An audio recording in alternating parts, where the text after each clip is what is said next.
பொள்ளாச்சியில் மேம்பாலத்தின் அடியில் மர்மமாக இறந்து கிடந்த ஆண் சடலத்தை போலீசார் மீட்டு விசாரணை நடத்தி வருகின்றனர். பொள்ளாச்சி நேரு நகர் அருகே மேம்பாலத்தின் கீழ் இரத்த காயங்களுடன் ஒருவர் இறந்து கிடப்பதாக போலீசாருக்கு தகவல் கிடைத்தது. சம்பவ இடத்திற்கு சென்ற போலீசார் உடற்கூர் ஆய்வுக்காக மருத்துவமனைக்கு அனுப்பி வைத்தனர். இறந்து கிடந்தவர் யார், எந்த ஊரை சேர்ந்தவர் என்பது தெரியவில்லை. வாகன விபத்தில் இறந்தாரா அல்லது வேறு காரணமா என்பது குறித்து போலீசார் விசாரணை நடத்தி வருகின்றனர்.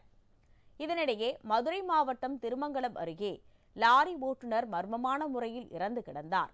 கண்டுகுளம் கிராமத்தை சேர்ந்த சூரிய பாலாஜி என்பவர் லாரி ஓட்டுநராக பணியாற்றி வந்தார். இன்று காலை இவர் லாரிக்கு அருகே இரத்த காயங்களுடன் இறந்து கிடந்தார்.